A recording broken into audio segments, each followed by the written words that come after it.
మావిగన్ ప్రకటనతో వైసీపీ నేతల్లో కొత్త జోష్ నెలకొందా?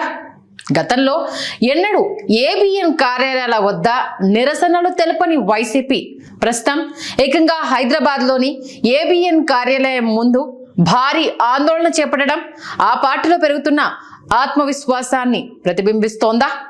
మావిగన్ ప్రకటన తర్వాత ఒక్కసారిగా టీడీపీ అనుకూల మీడియా ఛానళ్లు ఎందుకు ఇంతలా ఫ్రస్ట్రేషన్కు గురవుతున్నాయి? వైసీపీ నేతలను జగన్ను విమర్శించడం పక్కన పెడితే సామాన్య ప్రజల్ని ఉద్దేశించి కూడా మీకు సిగ్గు లేదా, పౌరుషం లేదా అని దూషించడాన్ని ఏ విధంగా చూడాలి? మావిగన్ విషయంలో తొలుత వచ్చిన వ్యతిరేకత క్రమంగా వైసీపీకి సానుకూలంగా మారుతోందని టీడీపీ భావిస్తోందా? అమరావతి నిర్మాణానికయ్యే భారీ వ్యయాన్ని ఎలా సమకూరుస్తారనే అనుమానాలు ప్రజల్లో ఉన్నప్పటికీ ఇన్నాళ్ళు జవాబులు చెప్పని టీడీపీ మావిగన్ ప్రకటన తర్వాతే ఆ వివరణ ఇచ్చుకోవాల్సిన పరిస్థితికి ఇప్పుడు వచ్చిందా? నమస్తే, నేను మీ సంధ్య. వెల్కమ్ టు తెలుగు రాజ్యం టాప్ స్టోరీ. 2024 ఎన్నికల్లో ఘోరంగా ఓటమి చెంది 11 సీట్లకు పరిమితమైన తర్వాత వైసీపీ ఒక రకమైన డిఫెన్స్ మోడ్లోకి వెళ్ళింది. ఎన్నికల అనంతరం జరిగిన దాడులు, అరెస్టులు ఆ పార్టీ నేతలను, కార్యకర్తలను ఒక విధమైన భయాందోళనలోకి తీసుకెళ్లాయి. ఎన్నికలు గడిచిన క్షణం నుండి ఉన్నతాధికారుల నుండి సోషల్ మీడియా కార్యకర్తల వరకు వరుస అరెస్టులు జరగడంతో కూటమి ప్రభుత్వాన్ని ధీటుగా ఎదుర్కోవడంలో వైసీపీ నేతలు వెనుకడుగు వేస్తూ వచ్చారు. కానీ తాజాగా వైసీపీ ఆ రక్షణ ధోరణిని వీడి అటాకింగ్ మోడ్లోకి ప్రవేశించినట్లుగా కనిపిస్తోంది. వైసీపీ శ్రేణుల్లో క్రమంగా ఆత్మవిశ్వాసం పెరుగుతున్నట్లుగా తాజా పరిణామాలను చూస్తే అర్థమవుతోంది. మొన్నటి వరకు జగన్ పర్యటనలో కార్యకర్తలు మాత్రమే కేవలం రప్పా తగ్గేదేలే, రాజిరెడ్డి రాజ్యాంగం వంటి నినాదాలతో సరిపెట్టుకున్నారు. కానీ ఏబిఎన్ రాధాకృష్ణ చేసిన విమర్శలు పార్టీ నేతల్లో తీవ్ర ఆగ్రహాన్ని రగిలించడంతో పాటు వారిలో తెగింపు ధోరణిని బయటికి తీశాయి. వైసీపీ నేతలు జగన్ చెబితే తమ భార్యలను చెల్లెలుగా భావించి పరాయి మగాడికి ఇచ్చి పెళ్లి చేస్తారు అంటూ వీకెండ్ కామెంట్ లో రాధాకృష్ణ చేసిన వ్యాఖ్యలను ఆ పార్టీ తేలిగ్గా తీసుకోలేదు. ఏకంగా హైదరాబాద్ లోని ఏబిఎన్ కార్యాలయం వద్దే భారీ నిరసన చేపట్టి రాధాకృష్ణను తీవ్రంగా హెచ్చరించారు. వచ్చేది తమ ప్రభుత్వమేనని, రాధాకృష్ణను వదిలిపెట్టబోమని బహిరంగంగానే హెచ్చరించేస్తున్నారు. తెలంగాణలో ఉన్నది తమకు అనుకూలమైన ప్రభుత్వం కాదని, టీడీపీకి అనుకూలంగా పనిచేసే రేవంత్ రెడ్డి ప్రభుత్వం అని తెలిసినా పోలీసులను సైతం లెక్క చేయకుండా పెద్ద ఎత్తున ఆందోళన చేపట్టారు. అయితే వైసీపీ డిఫెన్స్ మోడ్ లో నుండి అఫెన్స్ మోడ్ లోకి వెళ్ళడానికి ప్రధాన కారణంగా కనబడుతోంది ఈ మావిగన్ అనే ఒక్క నినాదం. వైసీపీ ఇటీవల తెరపైకి తెచ్చిన మావిగన్ కారిడార్ ప్రతిపాదన పార్టీకి ఒక కొత్త రాజకీయ ఎజెండానిచ్చింది. రాజధాని అమరావతి విషయంలో డిఫెన్స్ లో ఉన్న పార్టీ ఇప్పుడు ఈ కొత్త ప్రతిపాదన ద్వారా ప్రత్యర్థులను ప్రశ్నించే స్థాయికి చేరింది. ఈ ప్రతిపాదనపై వస్తున్న విమర్శలను తిప్పికొట్టే క్రమంలోనే కార్యకర్తల్లో ఉత్సాహం పెరిగింది. రాజధాని వ్యవహారంలో గత కొన్నాళ్లుగా నెలకొన్న సందిగ్ధతకు వైఎస్ఆర్ కాంగ్రెస్ పార్టీ ఇప్పుడు ఒక స్పష్టమైన ముగింపు పలికినట్లు కనిపిస్తోంది. ప్రజలకు ఏ ముఖం పెట్టుకుని సమాధానం చెప్పాలి, ఏ వాదనతో ముందుకు వెళ్ళాలి అని తటపడాయించిన వైసీపీ శ్రేణుల్లో జగన్ ప్రకటించిన మావిగన్ ప్రతిపాదన కొత్త ఉత్సాహాన్ని నింపింది. గతంలో 3 రాజధానుల అంశం తెరపైకి వచ్చినప్పుడు కూడా లేని ఒక రకమైన దృఢ నిశ్చయం ఇప్పుడు ఆ పార్టీ నాయకుల్లోనూ కార్యకర్తల్లోనూ స్పష్టంగా వ్యక్తమవుతోంది. అమరావతి కేవలం ఒక రియల్ ఎస్టేట్ వెంచర్ మాత్రమే. అక్కడ జరిగిన అవకతవకలు, అవినీతికి మావిగన్ ప్రతిపాదనే సరైన విరుగుడు అంటూ వైసీపీ నేతలు క్షేత్ర స్థాయిల్లోకి వెళ్తున్నారు. ఏబిఎన్ కార్యాలయం వద్ద వైసీపీ శ్రేణులు చేపట్టిన నిరసనను గమనిస్తే వారిలో పెరిగిన ఆత్మవిశ్వాసం అర్థమవుతుంది. మీ యజమానికి చెప్పండి, ఇది కేవలం వార్నింగ్, ఇది కేవలం సూచన, ఇది సూచన. ఇంకా ఉధృతమైనటువంటి హెచ్చరిక కావాలనుకుంటే, మీకు ఫలితం కావాలనుకుంటే మీరు ఆగండి, లేదా క్షమాపణ చెప్పండి. ఇది కేవలం ఒక నిరసన మాత్రమే కాదు, తమ సరికొత్త రాజకీయ వ్యూహాన్ని చాటి చెప్పే ప్రయత్నంగా కూడా అర్థం చేసుకోవాల్సి ఉంటుంది. ఇక్కడ ఒక పార్టీ అక్కడ ఒక పార్టీ మీ బతుకులు. ఇక్కడ కోట్లు పరిగెత్తావు. సామాన్య జర్నలిస్ట్ గా ఉన్న నీకు ఇంత డబ్బు ఎక్కడి నుంచి వచ్చింది? నీ స్థాయి ఎక్కడి నుంచి వచ్చింది? చంద్రబాబుకి ఊడిగా చేసి కుప్పలు తెప్పలుగా అవినీతి సొమ్ముని వెనకేసుకొని ఇవాళ కారు కూతలు కూస్తున్నావు.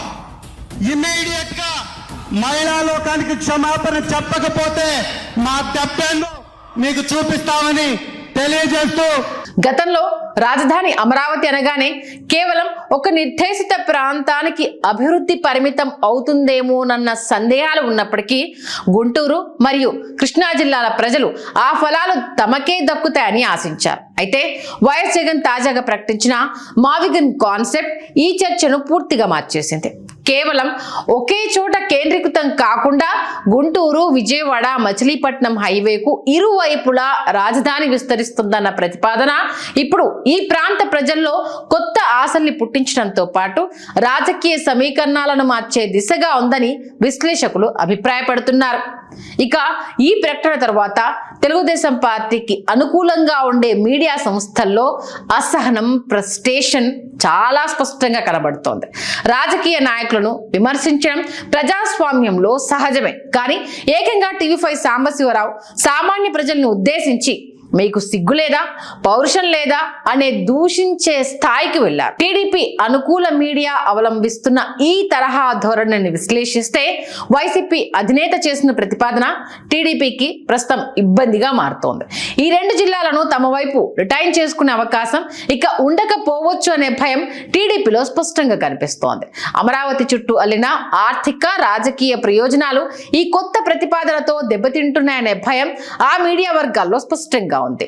ఇన్నాళ్ళు రాజధాని సెంటిమెంట్ ఒక నినాదంగా, వైసీపీని ఇబ్బంది పెట్టే అంశంగా ముందుకెళ్లిన టీడీపీకి ఇప్పుడు అమరావతిని, మావిగన్ ప్రాంతాలను బ్యాలెన్స్ చేయడం తలకు మించిన పనే అవుతుంది. తొలుత ఈ పేరు వినగానే సోషల్ మీడియాలో సెటైర్లు, విమర్శలు వచ్చాయి. అది కేవలం ఒక పొలిటికల్ గిమ్మిక్కు అని టీడీపీ కొట్టిపారేసింది. కానీ వైసీపీ నేతలు ఈ కాన్సెప్ట్ ను ప్రజల్లోకి తీసుకెళ్తున్న తీరు, ముఖ్యంగా గుంటూరు, విజయవాడ, మచిలీపట్నం హైవే కారిడార్ ను ఒక ప్రాక్టికల్లీ పాసిబుల్, కాస్ట్ ఎఫెక్టివ్ రాజధాని అవుతుందని, అమరావతికి కాంట్రాస్ట్ గా అతి తక్కువ డబ్బుతో పూర్తయ్యే రాజధాని అని వైసీపీ వినిపిస్తున్న వాదనలో నిజము లేకపోలేదు. అలానే కేవలం ఒకే చోట భూముల విలువ పెరగడం కంటే 110 కిలోమీటర్ల మేర అభివృద్ధి విస్తరిస్తుందన్న వాదన సామాన్య ఓటర్లోకి వెళ్తే అది తమకు రాజకీయంగా దెబ్బ అని టీడీపీ భావిస్తోంది. అమరావతికి చట్టబద్ధత కల్పించే ప్రక్రియ జరుగుతున్న తరుణంలో జగన్ ఈ మావిక నష్టాన్ని బయటికి తీయడం వెనుక బలమైన వ్యూహం ఉందని విశ్లేషకులు భావిస్తున్నారు. రాజధానిపై టీడీపీకి ఉన్న ఏకైక అజెండాను దెబ్బతీయడానికి ప్రజల్లో ఉన్న ప్రాంతీయ అసమానతల సెంటిమెంట్ ను వైసీపీ వాడుకుంటోంది. ఈ మార్పును గమనించే టీడీపీ అనుకూల మీడియా ఒక్కసారిగా ఫ్రస్ట్రేషన్ కు గురవుతోందని, ప్రజల వైఖరి మారుతుందనే భయంతోనే వారు అంతలా రియాక్ట్ అవుతున్నారని అర్థమవుతోంది. అందుకే తొలుత వచ్చిన వ్యతిరేకత ఇప్పుడు వైసీపీకి రాజకీయ సానుకూలతగా మారుతోందా అనే అనుమానం ఇప్పుడు టీడీపీ శ్రేణుల్లో బలపడుతోంది.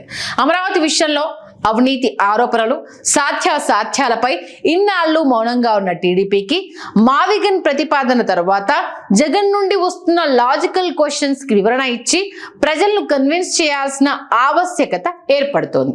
అమరావతి వంటి భారీ స్థాయి రాజధాని నిర్మాణానికి అవసరమయ్యే లక్షల కోట్ల రూపాయల నిధులను ఎలా సమకూరుస్తారు అనే ప్రశ్న గత కొన్నేళ్లుగా ప్రజల్లో ఉన్నప్పటికీ దీనిపై ఒక నిర్మాణాత్మకమైన ఆర్థిక చర్చ జరగలేదు. అయితే వైఎస్ఆర్ కాంగ్రెస్ పార్టీ మావిగన్ అనే ప్రత్యామ్నాయ ప్రతిపాదనను ముందుకు తెచ్చి ఇది అమరావతి కంటే తక్కువ ఖర్చుతో కూడుకున్నదనే ప్రచారం చేయడం ద్వారా వ్యయం అంశాన్ని చర్చనీయాంశంగా మార్చింది. ఈ పరిణామం వల్ల తెలుగుదేశం పార్టీ తన వ్యూహాన్ని మార్చుకోవాల్సి ఉంటుంది. కేవలం అమరావతి సెంటిమెంట్ మాత్రమే నమ్ముకోకుండా ఆ ప్రాజెక్టు ఆర్థికంగా ఎలా లాభదాయకమో, నిధుల సమీకరణ ఎలా సాధ్యమో ప్రజలకు వివరించాల్సిన బాధ్యత ఇప్పుడు వారిపై పడింది. మౌలిక సదుపాయాల కల్పనకు అయ్యే వ్యయం, కేంద్ర ప్రభుత్వ సహాయం, అలాగే సెల్ఫ్ ఫైనాన్సింగ్ మోడల్ వంటి అంశాలపై టీడీపీ ఇప్పుడు మరింత స్పష్టమైన వివరాలు ఇవ్వాల్సి ఉంటుంది. అలాగే ఒక చదరపు గజానికి 15,000 రూపాయల ఖర్చుతో నిర్మాణాలు చేయాల్సిన అవసరం ఏంటి? తెలంగాణ, ఢిల్లీ వంటి నగరాల్లో ప్రభుత్వాలు చేపట్టిన అత్యద్భుత నిర్మాణాలకు కేవలం 4,000 నుండి 5,000 వరకు చదరపు గజం నిర్మాణానికి అయిన ఖర్చు. ఇప్పుడు ఇలాంటి చర్చ మళ్ళీ తెరపైకి బలంగా వచ్చే అవకాశం ఉంది. తొలుత కేవలం భావోద్వేగ అంశంగా ఉన్న రాజధాని వ్యవహారం, మావిగన్ ప్రతిపాదన తర్వాత ఫైనాన్షియల్ వేబిలిటీ అనే అంశం చుట్టూ ఇకపై తిరగబోతుందా అంటే అవుననే చెప్పాల్సి ఉంటుంది. ముగింపుగా చెప్పాలంటే మావిగన్ అనే చిన్న పిలుపు ఏపీ రాజకీయ ముఖ చిత్రాన్ని ఒక్కసారిగా మార్చేసింది.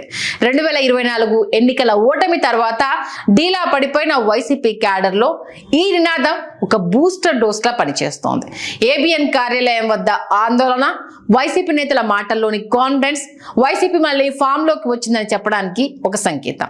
ఈ కొత్త జోష్తో వైసీపీ రాబోయే రోజుల్లో కూటమి ప్రభుత్వానికి మరింత గట్టి సవాల్ విసిరేలా కనిపిస్తోంది.